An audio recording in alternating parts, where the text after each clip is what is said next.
नाट्यापेक्षा ना अभिषेक नाही आंबेगाव यांनी माझ्या कलागुणाचा गौरव करण्यासाठी हे लागणारच पारितोषिक दिले तुमच्या वतीने बक्षीस तसेच एसआर ग्राफिक्स आणि स्मृती संगम भजन मंडळ कुणकेरी एसआर ग्राफिक्स आणि स्मृती संगम भजन मंडळ कुणकेरी यांनी आमच्या भावई दशावतार नाट्य मंडळ पूर्ण संचासाठी हे 100 रुपयाचं लागणारच पारितोषिक दिले त्यांच्या वतीने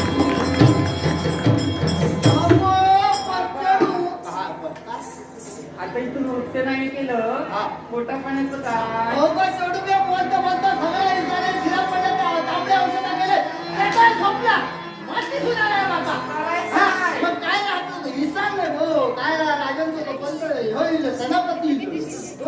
महाराजांच्या राजवाड्यात नृत्य कोणता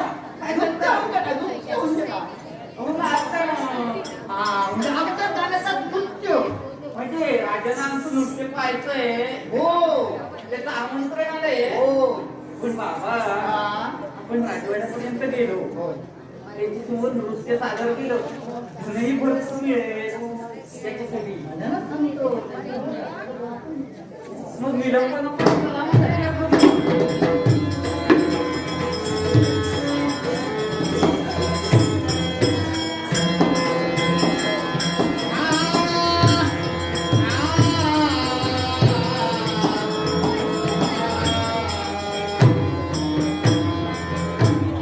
सगळीकडे कसं आनंदमय वातावरण झाले पण आज आमच्या मनाचं स्वास्थ्य बिघडले केवळ आमच्या मनाचं मनोरंजन व्हावं यासाठी आम्ही आमच्या विश्वाच्या सेवकाला सांगितलंय खरं पण ते नृत्य करणारे राहिले तरी पुढे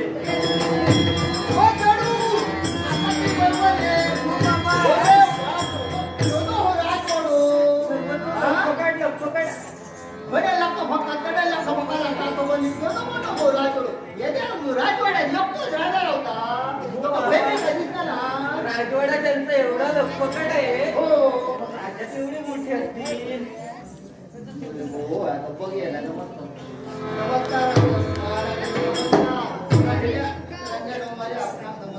शुभाने मंगलकरेचा आशीर्वाद नमस्कार कल्याण डोंबारी आज आमचं मनाचं स्वास्थ्य बिघडलेलं आहे आणि हे स्वास्थ्य बिघडलेलं स्वास्थ्य पुन्हा स्थिर स्थावर व्हावं यासाठी तुमचा एखादं नृत्य होणे म्हणतो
तुमच्या नाचताना मी पाहिलं आणि आमचं बिघडलेले जे मन होत आहे ते कधी स्थिर झालंय. एवढे आम्ही प्रसन्न झालोय हिच्यावर होय. आणि त्याचं मानधन म्हणून डोंबारी आम्ही प्रसन्न चित्ताने तुम्हाला हे मानधन देतोय. तेव्हा तेव्हा त्याचे तुम्ही धनी आहातच, पण यावेळी हिचं नृत्य पाहिलंय आणि डोंबारी माझं झालं ते झालंय. उगा हिचं नृत्य पाहिलंय आणि माझ्या मनाचा तोल जाऊ लागलाय. हा होय. सुरुवाती एवढे राव अरे आता डोंबारी तुमच्या मुलीचं नृत्य पाहिलंय आणि क्षणार्धात मला वाटू लागलंय काय तिला घट. हो राजा मी कसा माहिती बाबा हे काय बोलतंय? डोंबारी मी तुम्हाला इकडे या म्हणतोय. इकडे हे पहा, हिचं नृत्य मला आवडलंय. तिने माझ्या मनाचं मनोरंजन केलंय, पण मी म्हणतोय माझं आणखी मनोरंजन होण्यासाठी हिला 8-10 दिवस इकडे राहून दे. काय तुमच्या राजवाड्यात हा हे पहा, तुम्ही मला मानधन किती आहे ते सांगा. हिच्या नृत्यासाठी वाटेल ते मानधन मी द्यायला तयार आहे. मानधन देऊन आलो तुम्ही होय. आम्ही तुम्हाला माता साता राजा लहानपणी मोठं वाटते बोला तुम्ही. जर तुमच्याकडे खेळलोय तर माझा काळा मी एकटं जाता मी कोण बसून गेलो तुम्ही? ह्या पोराच्या जेवण मी 4 पैसे कमायतोय आणि ह्या पोर आता आणि 4 पोर बघू घेतोय त्याचं ते दाढी सुद्धा बघू घेतो ना माझं मी जर तुम्हाला दिलं ना तर हे सगळं सोडावं लागेल तुम्हाला. पैशा आरामामध्ये तुम्ही आरामात बसून खाऊ शकता. म्हणजे ह्याच्या मध्ये ठेव इकडे. हिला आजीमध्ये राहू द्या. पण बाबा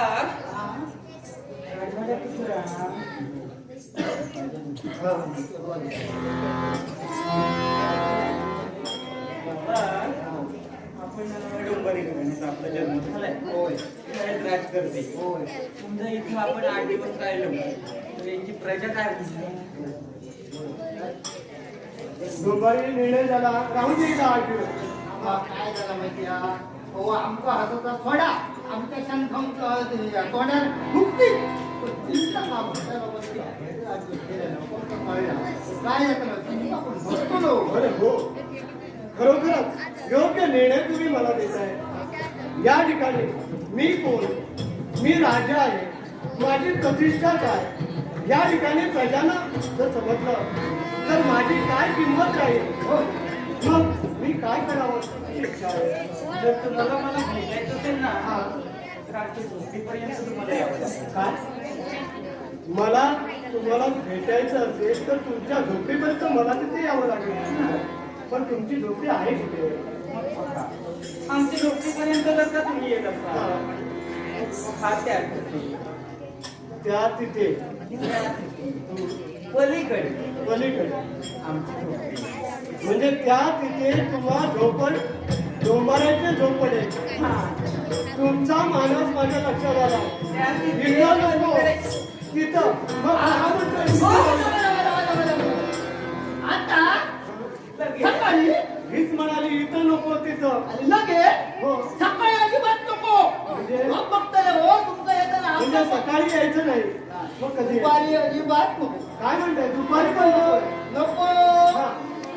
काय करा तुम्ही माहिती आहे मी हसले बघल्या आणि काय ह्या काळात पडलो अजिबात जमाचा बंद झाला वाटेत माणूस जेवतो पण झालो काय तुम्ही आलं लक्षात. म्हणजे दिवसा नकोय, अंधार पडलाय की अंधाराचा फायदा घेऊ आम्ही आमच्या महलाचा त्याग करू, तुमच्या झोपडीपर्यंत यावं. मग ठीक आहे, हा राजकर्ता तुमच्या झोपडीपर्यंत येईल. मग काय करत नाही. यावेळी विलंब होतोय. बाबा आमच्या झोपडीपर्यंत जाऊ. सर्वात काय माझ्या जमतं ना बा? माझा प्रयत्न करेन. राजा, येतोय. येतो राजा.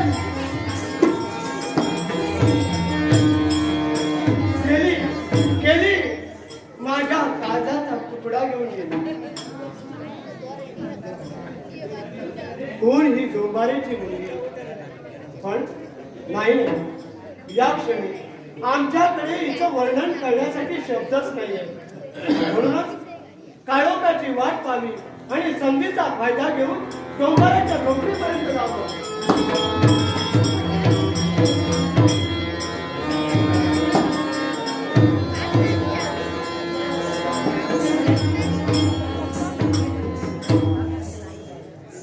झोपडीपर्यंत तर आलो. राजाने आम्हाला आश्वासन दिले. झोपडीपर्यंत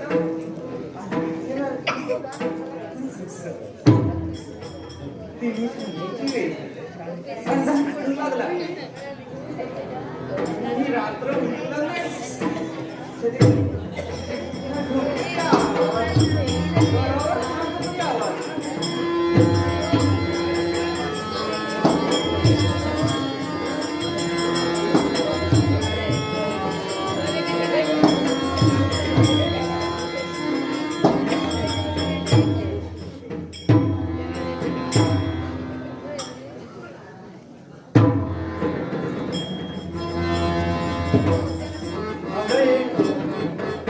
मी आलोय.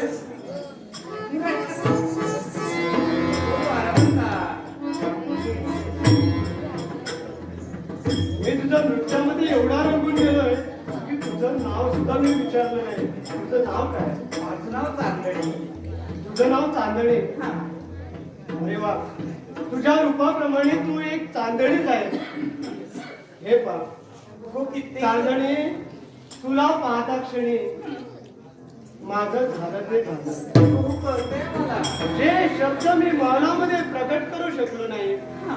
जे माझ्या ओठामध्ये बंदिस्त शब्द राहिले, ते शब्द मला तुझ्यासमोर व्यक्त करावे असं वाटतं. अगं तुझा देह, तुझी ही सुंदरता पाहिली की मला असं वाटतं तुझ्या डोळ्यातील काजळ, तुझ्या केसातील गजरा, तुझ्या डोळ्यातील काजळ, कस्तुरी मारी, तुझ्या केसात गजरा, चांदण्या परी, तुझ्या केस, तुझ्या डोळ्यात काजळ, कस्तुरी मारी, तुझ्या केसात गजरा, चांदण्या परी, चोरी चोरी या डोळ्याला भेटायला, तुझं तुझं माझं वेडं झालं,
चांदणी, माझ्या मनातील भाव तुझ्या लक्षात आलाय. तुला माझ्याविषयी काय वाटतं? यावेळी तुमच्या भावना मला कळते. हा. पण तर आपण अंतर्पुरात जाऊ.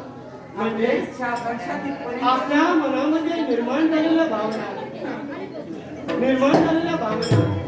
या कृतीमध्येच घडल्या पाहिजे. मग वेळ कशाला? या भावना अंतर्गृहात पाहिजे.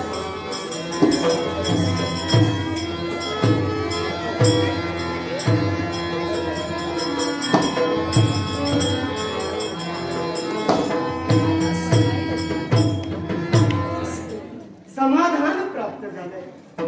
खरोखरच आज या राजकर्त्याच्या मनाला समाधान प्राप्त झालंय. चांदणी, तुमच्या मनी असणारी इच्छा या चांदणीनं पूर्ण केली. झाले. खरोखरच आज तू या राजाचं मन जिंकलंयस खरं. आज तू या राजाच्या राज्यामध्ये कधीही येऊ शकतेस. होय. तुमच्या राज्यात लग्न पण राजकारणी. हा.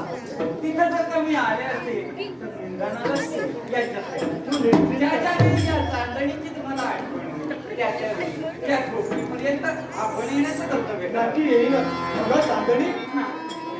असं मन उजळून निघालंय आणि हा जाण्याची जाणीव झाली. मला गेलं पाहिजे, मला गेलं पाहिजे. काय? पुढे कापलेलं पाहून राज्यादारी स्थिर करा. अगं मी राजकर्ता आहे, मला राजापर्यंत गेलं पाहिजे. कळतंय मला, पण या तुमच्या शब्दात मी बोलतो. तुमच्या प्रेमात मी जवळ तेवढे तर तुमच्या मनी असणारी इच्छा मी पूर्ण केली. होय. आपले जे प्रणय प्रेम खरंच आनंद तुम्हाला झाला, मलाही. माझ्याही मनाला झालंय. पण या आपल्या प्रेमाचं प्रतीक तुमच्याजवळ मला भेटायचं होतं. काय म्हणजे मी नसताना माझी आठवण राहावी यासाठी माझ्याकडून तुला भेट वस्तू हवी. ठीक आहे. अगं हे सगळं तुझ्यासाठी मी घ्यायला तयार आहे. पण यावेळी हा राजकर्ता पृथ्वी मोलाचं हे राजकंकण, हे पृथ्वी मोलाचं कंकण जे माझ्या पराक्रमाचं पार करते आज मी तुला देतो आहे. असं नाही. हे पण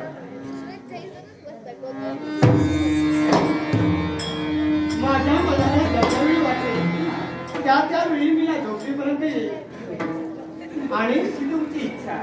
हे उद्याच्या रात्री मी उद्या येईल. ज्या वेळी मला तुझी आठवण येईल त्या वेळी मी येईल. चालेल. येतोय का? हे कंकणही मिळाले. पुनश्च राजकर्ते माझी लोक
काय ऐकतोय? थांबा म्हणून या राजकर्त्याला तू सांगतोय. हे पोरा बाजूला हो म्हणतोय. आपण या ठिकाणी अनोळखी दिसत आहात. कोण आपण? अरे वा, या ठिकाणी या राजकर्त्याला प्रश्न विचारतोय. कोण आपण? ऐकायचंय तुला? अरे हे राज्य माझं आहे. हे अयोध्या नगरीचं राज्य आहे आणि या अयोध्या नगरीचा राजकर्ता राजा सोमदत्त असं मला म्हणताय. आपण जर सोमदत्त असाल तर मी सुद्धा सोमदत्त आहे. हा म्हणतोय. या राज्यामध्ये या अगोदर कोणी सोमदत्त झाला नाही आणि माझ्या पुढेही सवाई सोमदत्त होणारही नाही. आणि तू म्हणतोय तू सवाई सोमदत्त आहे. आवर घाल तुझ्या शब्दाला म्हणतोय. हे पहा, मी माझ्या मातेचा आज्ञांकित आहे.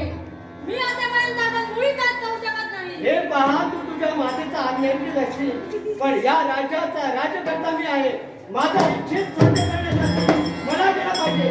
मानले एवढं नसेल तर मला तुम्हाला माझ्या तारीखेचा तत्व दाखवावाच लागेल. वारे पोरा, प्रत्यक्ष तारिणीची भीती या राजकर्त्याला घालवतोय. हे पहा, अरे तू अजून जीवनाचा चित्रपट पाहिला नाहीस अरे हे जीवन फार सुंदर आहे, कशाला संपवायला पाहतोय? मी तुला सामुख्याने बोधाने सांगतोय, तुझ्याशी मला वय घालायचं नाही. तू बाजूला हो म्हणतोय. माझं इच्छित तुला साध्य करायचं आहे. मला आपल्याला पाहिजे. मग आजच्या मुंबईला आरसा कशाला? होऊ द्या तुमच्या माझ्यापर्यंत पुन्हा. काय आज एवढासा बालक माझ्यासमोर वैरी म्हणून उभा आहे. मग ठीक आहे, तू माझ्याशी वैर पत्करलंच करा म्हणून म्हणतोय. वैर तू मातला वैर तू मातला काय दोष तुला यात काढायला? काय दोष तुला यात काढायला? वैर तू मातला वैर तू मातला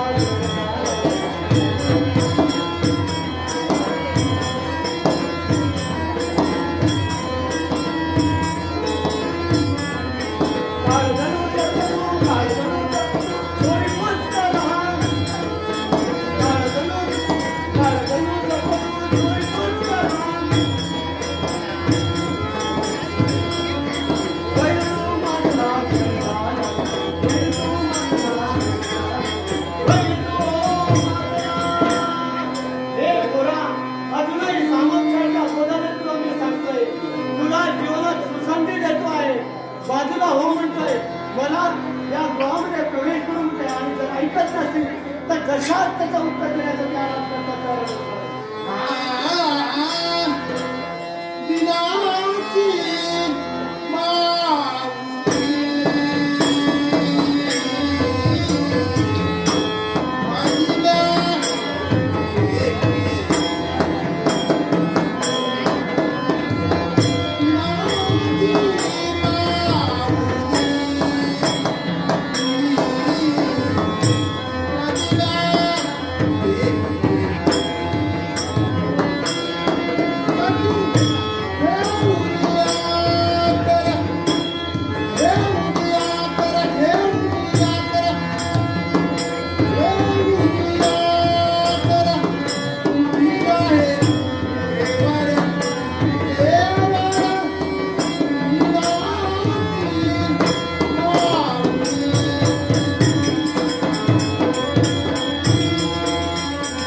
काय चाललंय?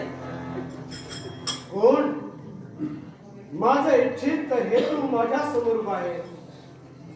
या पोराबरोबर माझं युद्ध चालू असताना यावेळी माझं इच्छित माझ्या समोर आलंय. ठीक आहे, या पोराला मी बाजूला ठेवतोय. कारण 12 वर्षाचा कालावधी झाल्यानंतर या गृहामध्ये आलोय मी खरा. आणि या गृहात आलोय ते माझं इच्छित माझ्या प्रश्नाचं उत्तर मिळवण्यासाठी. आणि ते उत्तर मला समर्पक हवंय. 12 वर्षाचा प्रदीर्घ काळ घालवल्यानंतर या राजकर्त्याला या दिवसाची गरज होती. म्हणजे 12 वर्षानंतर प्रथमतः तुम्ही इथपर्यंत आला. होय. ते कशासाठी? तर तुमच्या प्रश्नाचं उत्तर घेण्यासाठी. होय, माझ्या प्रश्नाचं उत्तर. जो यक्ष प्रश्न माझ्या जीवनामध्ये माझी मते भंग करत होता तो प्रश्न कोणता असेल? पुरुषाच्या भाग्यापेक्षा स्त्रीचं चारित्र्य शतपटीने गहन आहे. आणि त्यात कोणत्या रीतीने तू मला पटवून देणार आहे ते आज मला ऐकायचं आहे. मग पहाराज करते यावेळी पुरुषाच्या भाग्यापेक्षा स्त्री चारित्र्य शतपटीनं गहन आहे. आणि या प्रश्नाचं उत्तर हे पहा. हा तुमचा बाळ. मारिले मोठा म्हणू नकोस. या बालकाला माझ्या समोर टाकून तू मला तुझ्या पापाचा धनी करू नकोस म्हणतोय. थांबा म्हणते राजकर्ते, कुणी पाप केलं? तू केलंयस. थांबा म्हणते मुखातील शब्द. मला सांग, ज्या चारही बाजूला पाणी, मध्ये स्तंभ आणि या स्तंभावर महल, तुझ्या सेवेसाठी दास दासीने ठेवल्या. तुला कोणत्याही गोष्टीची न्यूनता वासू दिली नाही. खरंय. का तर 12 वर्ष तू माझ्यासाठी जगणं गरजेचं होतं आणि म्हणूनच त्या प्रश्नाचं उत्तर मला समर्पक हवंय. आणि त्या त्या पोराला मला समोर टाकून माझ्या प्रश्नाचं उत्तर देऊ नकोस म्हटलंय. मग यावेळी तुमच्या प्रश्नाचं समर्पक उत्तर हा माझा बाळ आहे. तो कसा काय? आणि गायिका म्हणते, आठवा तो प्रसंग, डोंबारी आणि डोंबारीची मुलगी तुमच्या राजवाड्यापर्यंत गेली होती.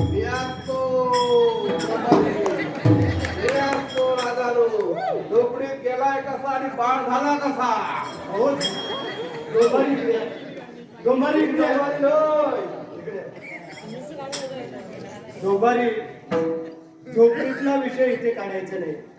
नाही झोपडीतला विषय आपला वेगळा आहे. राजानू, ती चांदणी आणि ही तुमच्या ओळखीची पाटील. हे बघा, ओळखलाय तो डोंबारी मिया, तो वाजय होतो मगाशी तोच पिया आणि हो झोपडेतलो बाळ.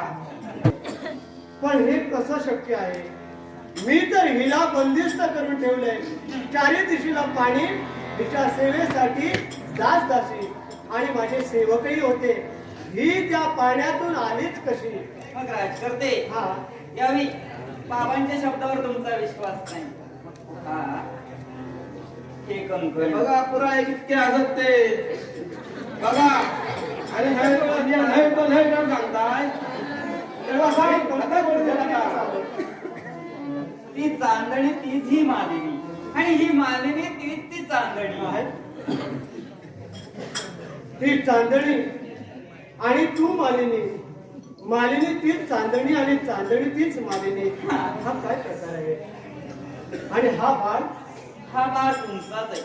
म्हणजे? कारण मी प्रथमतः तुम्हाला सांगितलं हा. होतं, आर्य स्त्री एकाच पतीचं प्राणीग्रहण करते, परपुरुषाचा स्पर्श म्हणजे मला तू माझी चांदणीच आहे हा. आणि हा आपल्या प्रेमाचा प्रतीक आहे. पण राजकर्ते, यावेळी तुम्हाला यक्ष प्रश्न पडला असेल. होय.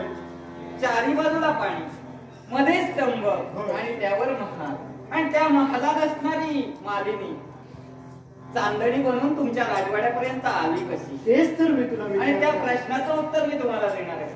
ज्यावेळी तुमचं आणि माझं लग्न झालं त्यावेळी आई बाबांचा आशीर्वाद आम्ही घेतला. त्याचवेळी माझ्या आईनं मला देण्यासाठी तिच्याजवळ काही नव्हतं. मग त्याच माझ्या आईनं भोपळ्याच्या बिया मला दिल्या आणि त्याच भोपळ्याच्या बिया माझ्या पदराला बांधून ठेवल्या होत्या. पण ज्या दिवशी त्या महालावर गेले त्याच दिवशी त्या भोपळ्याच्या बिया अशा कुठेतरी पडल्या गेले आणि म्हणता म्हणता त्याची रोग निर्माण झाली. रोग निर्माण होता क्षणी त्याला फुलं येऊ लागली. एवढंच नव्हे तर त्या फुलाचं रूपांतर फळात झालं. त्याला भोपळे लागू लागले आणि त्या भोपळ्यांची नाव केली, त्या भोपळ्यांची होळी केली आणि तुमच्या राजदरबारापर्यंत ही मालिनी आली. म्हणजे मालिनी, तुझ्या आईने दिलेल्या भोपळ्याच्या बिया तू फेकून दिल्या. त्याला वेल कुठलाय, त्याला मोठे भोपळे लागले. या भोपळ्याचे तू नाव केलीस आणि तू तुझ्या बापाकडे गेली आणि बापाकडे जाऊन तुम्ही माझ्याविषयी अशा प्रकारचं. हा, त्या दिवशी माझ्या झोपडीपर्यंत तुम्ही आला आणि त्यात तुमच्या प्रश्नाचं उत्तर हा माझा बाळ आहे. म्हणजे तुम्ही डोंबारी झाला. तुझ्या नुकत्यात मी रंगून गेलोय हा, आणि माझ्या प्रेमाचं प्रतीक म्हणजे हा माझा बाळ. कोण रे माझ्या बाळा? या अयोध्येचा सुरक्षिता हे म्हणतोय, हे म्हणतोय. काय केलं तो? आणि यावर माणूस हे राजाचा माणूस नाही करतो. काय केलं तो? भाव तो भाव आहे. ही भगिनी नतमस्तक होती. राजे क्षमा असावी. विश्वास, तूही या कृत्यामध्ये सामील होतास तर. पण मालिनी, पटलंय मला. आज माझ्या प्रश्नाचं उत्तर मला समजलंय. यावेळी पुरुष चारित्र्यापेक्षा स्त्री चारित्र्य कसं आहे हे मी साऱ्या जगाला पटवून दिलंय. मग ठीक आहे, थांब म्हणतोय मालिनी. मालिनी थांब म्हणतोय. पुरुषाच्या भाग्यापेक्षा स्त्री चारित्र्य किती शतपटीने गहन आहे हे मला समजलंय. ते माझ्या तमाम जनतेला सांगण्यासाठी मी तयार होतोय. जी स्त्री केसाने प्रेमाने लावते लळा नाट्यप्रयोग संपलेला आणि नाही. केसाने कृपया नाट्यरसिक आणि टाकते नाट्यप्रेमींना गळा. विनंती आहे की त्यांनी जी आपल्या जागेवर प्रेमाने बसून लावते घ्या. लळा ती थोड्याच वेळात केसाने नाटक टाकते संपणार. गळा. एक स्त्री मनात आणलंय तर काहीही करू शकते. ती ही अशी एक स्त्री ही कुणाची तरी कन्या असते, कुणाची तरी भगिनी असते. एक स्त्री कुणाची तरी भार्या असते. एक स्त्री कुणातरी मुलाला जन्म देते आणि तिची आई बनते आणि त्याच मुलाची ती गुरु बनते. एवढंच नव्हे तर या विश्वाचा सार गाढव ही स्त्री निर्माण करते आणि सारा भोग स्वतः भोगते. पुरुष महत्वाचा आहे कारण तोही तितकाच महत्वाचा आहे, पण पुरुषापेक्षा शतपटीने स्त्री चारित्र्य गहन आहे. हे आज माझ्या तमाम जनतेला मी सांगते आणि हे मानून आज मी तुझा स्वीकार करतोय. आज मी तुझी आनंद किती आनंद या दोघी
अत्यंत आभारी आहोत.